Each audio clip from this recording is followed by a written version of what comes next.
اللہ رب العزت کی دربار میں پیش کرنے کے بعد درود بر ذات سید الوجود آقا نامدار محمد مصطفیٰ احمد مجتبیٰ صلی اللہ علیہ وسلم کی دربار میں پیش کرنے کے بعد اللہ رب العزت کی پاک کلام میں سے جو آیات مبارکہ تلاوت کی ہے، اس آیات میں اللہ رب العزت نے روزی کا ذکر فرمایا ہے۔ رب کائنات نے ہمارے پاس یہ برکت والا مہینہ بھیجا ہے اور اس کے اندر یہ فرمایا کہ جتنی بھی ہو سکے نیکی زیادہ سے زیادہ کرو۔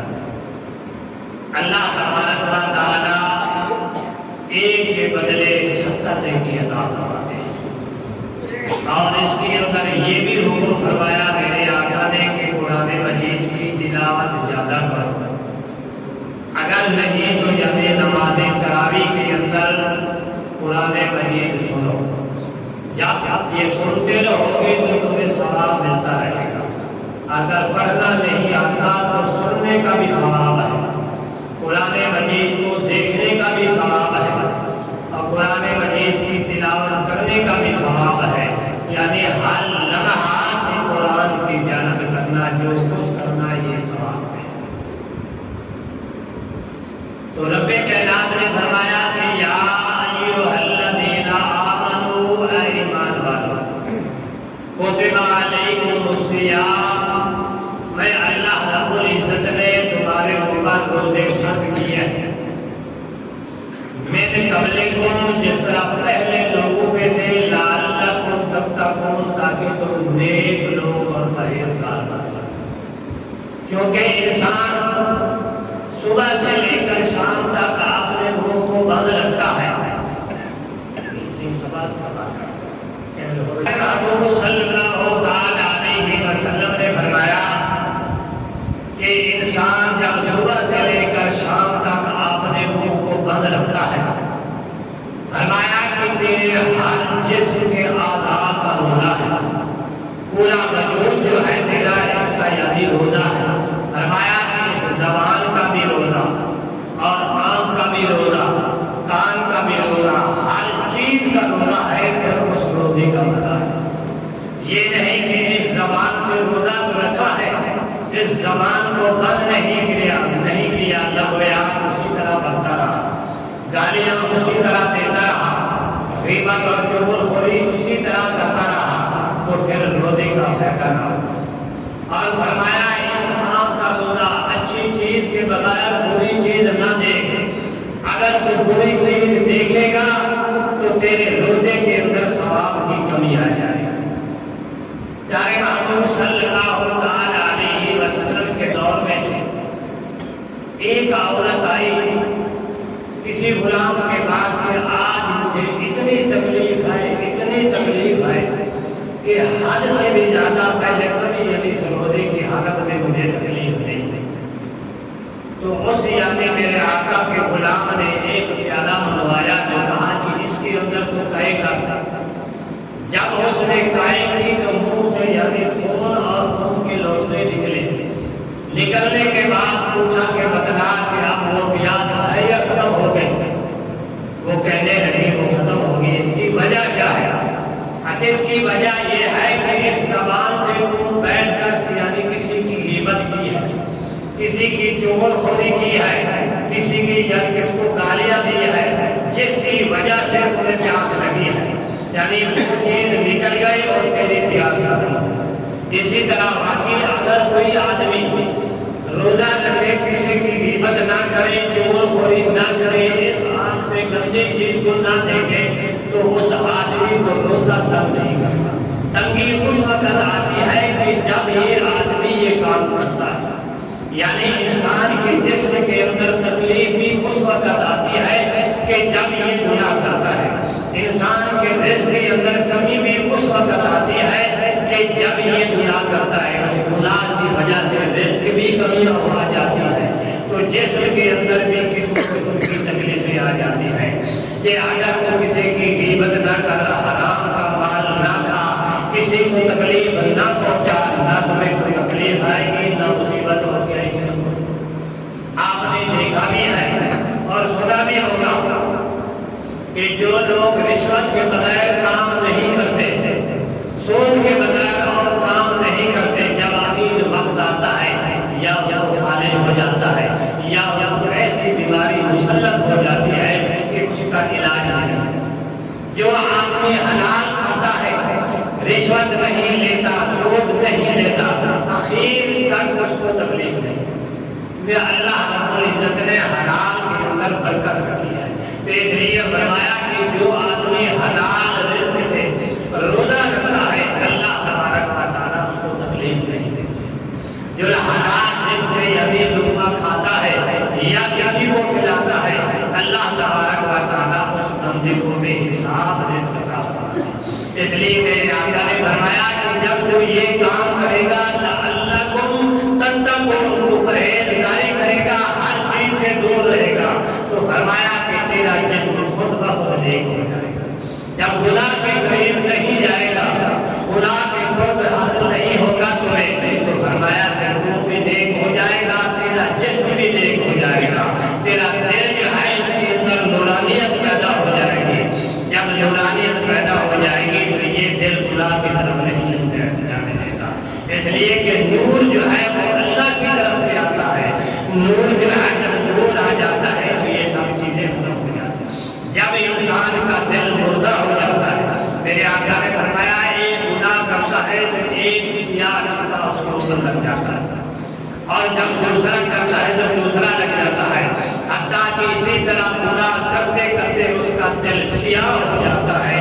جب وہ گناہ کرتا ہے اس کو محسوس نہیں ہوتا، یہ نہیں سوچتا کہ میں نے گناہ کیا ہے یا نہیں کیا، اس کی پرواہ نہیں کرتا کیونکہ دل جو ہے یہ سیاہ ہو چکا ہے جس کی وجہ سے وہ گناہ کرتا ہے۔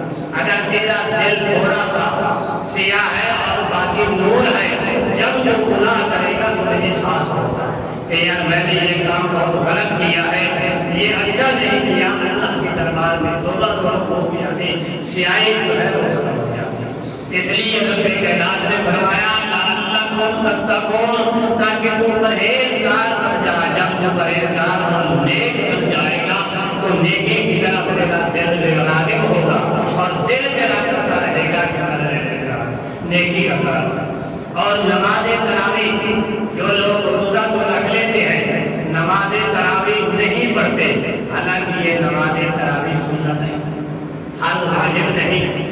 اگر کوئی آدمی نہیں پڑھتا تو روزہ اس کا ہو جاتا ہے، پر یہ میرے آقا نے حکم فرمایا ہے، فرمایا یہ نماز تراویح جو ہے روزے کے پر ہے۔ جس طرح پرندہ ہے بغیر پرو کے وہ نہیں اڑ سکتا، تو فرمایا کہ روزے کی تراویح جو ہے یہ پر ہے، جب یعنی روزے کو پر لگ جائیں گے تو اللہ کے دربار میں پہنچ جائے گا، اگر اس کو پر نہیں ہوں گے تو یہ کیسے جائے گا؟ اس لیے میرے آقا نے فرمایا کہ یہ نماز تراویح تم لازمی پڑھا کرو تاکہ تمہارا روزہ جو ہے بغیر پرو کے نہ رہ جائے۔ اگر کوئی زیادہ نہیں پڑھتا، آج تراویح پڑھ، میرے آقا نے 8 تراویح بھی پڑھی ہے اور میرے آقا نے 12 تراویح بھی پڑھی ہے۔ اگر آپ 8 پڑھ لیں یا 12 پڑھ لیں، یعنی پر اگر 12 اور 8 پڑھے گا تو 20 ہو جائے گی۔ میرے آقا کی دونوں سنتوں پر عمل ہو جائے گا، 8 والی پر بھی عمل ہو جائے گا اور یعنی 12 والی پر بھی عمل ہو جائے گا۔ کچھ لوگ پھر یہ طرح نہ پڑھنے کا بہانا کہ میرے آقا نے اس جماعت میں تراویح کو نہیں پڑھی تو تم کیوں پڑھتے ہو؟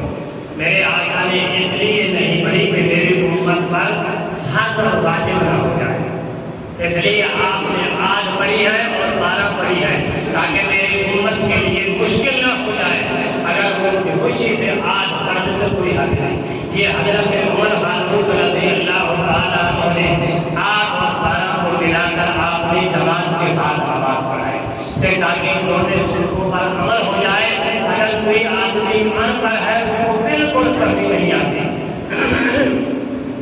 تو آپ نے فرمایا کہ اس کے لیے آسانی ہو جائے، وہ جماعت کے ساتھ تراویح پڑھ لے، یا 12 پڑھ لے یا 20 پڑھ لے، کوئی دو سنتوں پر۔ اگر وہ لوگ کہتے ہیں کہ اعتراض کرتے ہیں کہ میرے آقا نے جماعت کے ساتھ نہیں پڑھی، حضرت عمر فاروق نے کہا جو ہم نہ پڑھیں تو ہمیں گناہ ہے، اسی طرح اور بھی حضرت عمر رضی اللہ تعالیٰ عنہ نے عمل کیے، وہ تو کرتے ہیں، یہ کیوں نہیں کرتے؟ یعنی اذان کے اندر صبح کی اذان میں صلاۃ و خیر من النوم جو ہے یہ حضرت عمر فاروق نے ہمیں حکم دیا۔ آپ نے خلافت کے دور کے اندر کہا کہ یہ الفاظ آزان میں ملا، لیکن یہ بھی آزان میں نہ ملا کیونکہ آزان میں پہلے تو نہیں تھے۔ حضرت عمر نے یہ کام کیا اور جمعے کی جو ہم پہلی آزان دیتے ہیں میرے آقا کے دور میں نہیں تھی، یہ حضرت عثمان غنی نے دلوائی ہے۔ پھر یہ بھی نہ کریں کہ صحابہ کا قول ہمارے لیے یہ ضروری ہے۔ میرے آقا نے فرمایا کہ میں 2 چیزیں تمہارے پاس چھوڑ کے جا رہا ہوں، اور ایک قرآن ہے، دوسری میری سنت ہے اور صحابہ ہے۔ جو صحابہ کرام کر کے گئے تمہیں بتلا کہ کیا تم اس کے اوپر عمل کرو، تمہارے لیے یہ ذریعہ نجات ہے۔ اگر یہ جماعت کے ساتھ آپ نہیں کریں گے تو یعنی اصلاح کو خیر و ملت نہ بھی نہ کہو، اور جمعے سے پہلے جو آزان ہوتی ہے وہ بھی نہ، وہ کام کرتے ہو اس کے اندر تھوڑی سی تکلیف ہوتی ہے، اس لیے دیر ہو جاتی ہے، کہتے ہیں کہ یہ جماعت کے ساتھ یہ نماز تراویح جو ہے ہر کسی کے لیے ضروری ہے۔ جس طرح یعنی فرشتے کے پر ہوتے ہیں، یہ روزے کے بھی اسی طرح پر ہے۔ جب یہ پر ہوتے تو یہ روزہ اللہ کے دربار میں جائے گا، تو نماز زیادہ نہ پڑھے تو آج ضرور پڑھ لیا جائے۔ اگر جماعت کے ساتھ کھڑے ہو کر نہیں پڑھ سکتے تو آپ بیٹھ کر پڑھیں۔ اسی طرح عورت کے لیے بھی یہی حکم ہے کہ جب وہ روزہ رکھے تو نماز تراویح لازمی پڑھے، اور 20 نہیں پڑھ سکتی تو 8 پڑھے۔ اگر ان کو پتہ نہیں تو آپ بتلائیں ان کو، پھر 8 تراویح آپ پڑھا کریں، اگر 8 نہیں تو 12 پڑھیں، اگر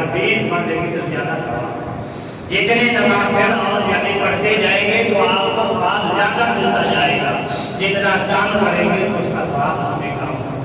تو یہ ہمارے لیے یعنی نماز تراویح جو ہے یہ ضروری ہے کہ ہم روزے تو رکھ لیتے ہیں، نماز تراویح نہیں پڑھتے۔ کہ روزے سے یعنی روزے کی زیادہ تکلیف ہوتی ہے، نماز تراویح کی اتنی تکلیف نہیں ہے۔ یا ایک کوئی ہے کہ اس کے اندر قرآن سنایا جاتا ہے، قرآن سنتے ہیں ہمیں ثواب ملتا ہے، قرآن سنتے ہیں ہمیں قرآن سننے کا ثواب ملتا ہے، اور یعنی نوافل پڑھتے ہیں نوافلوں کا بھی ثواب ملتا ہے۔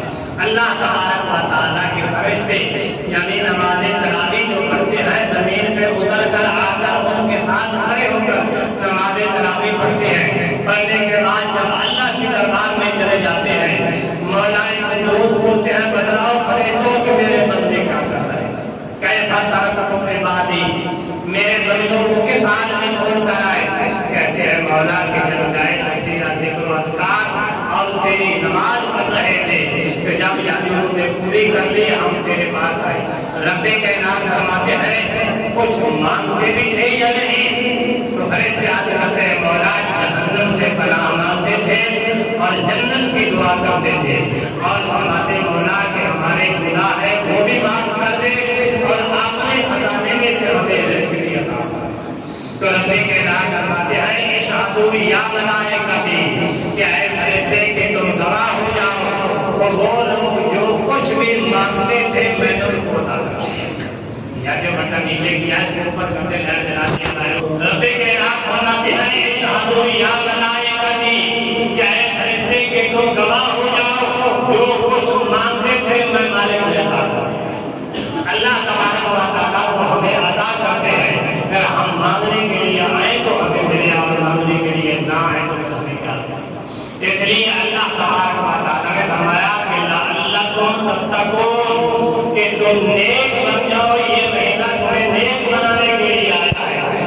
ہر چیز سے پرہیزگاری کرو اور تم جب پرہیزگار بن جاؤ گے تمہارا دل خود بخود یعنی نیک بن جائے گا اور نور علی نور ہو جائے گا۔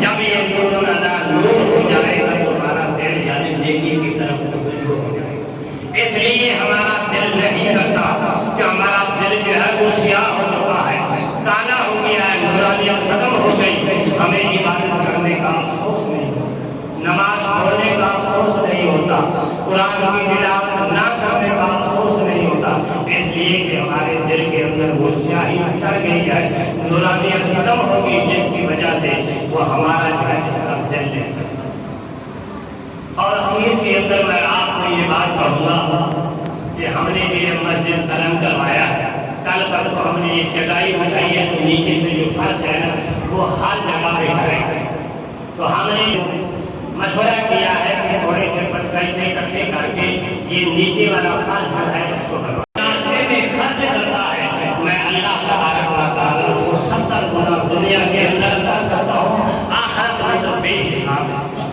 آخرت میں اللہ تبارک و تعالیٰ بے حساب دیتا ہے۔ جب انسان مر جائے گا مرنے کے بعد پھر اس کو پتا چلے گا کہ جو میں ایک پیسہ اللہ کے راستے میں خرچ کر کے آیا تھا اس کا مجھے انعام کتنا ملتا ہے۔ وہ کہے گا کاش کہ دنیا کے اندر جو چیز کی مساری اللہ کے نام پر تقسیم کر دیا تھا تو آج جو مجھے انعام مل رہا ہے اس سے زیادہ انعام ملے۔ اس لیے اللہ تبارک و تعالیٰ نے فرمایا کہ اے بندے کہ مجھے حسنائے خیرات عطا کرو۔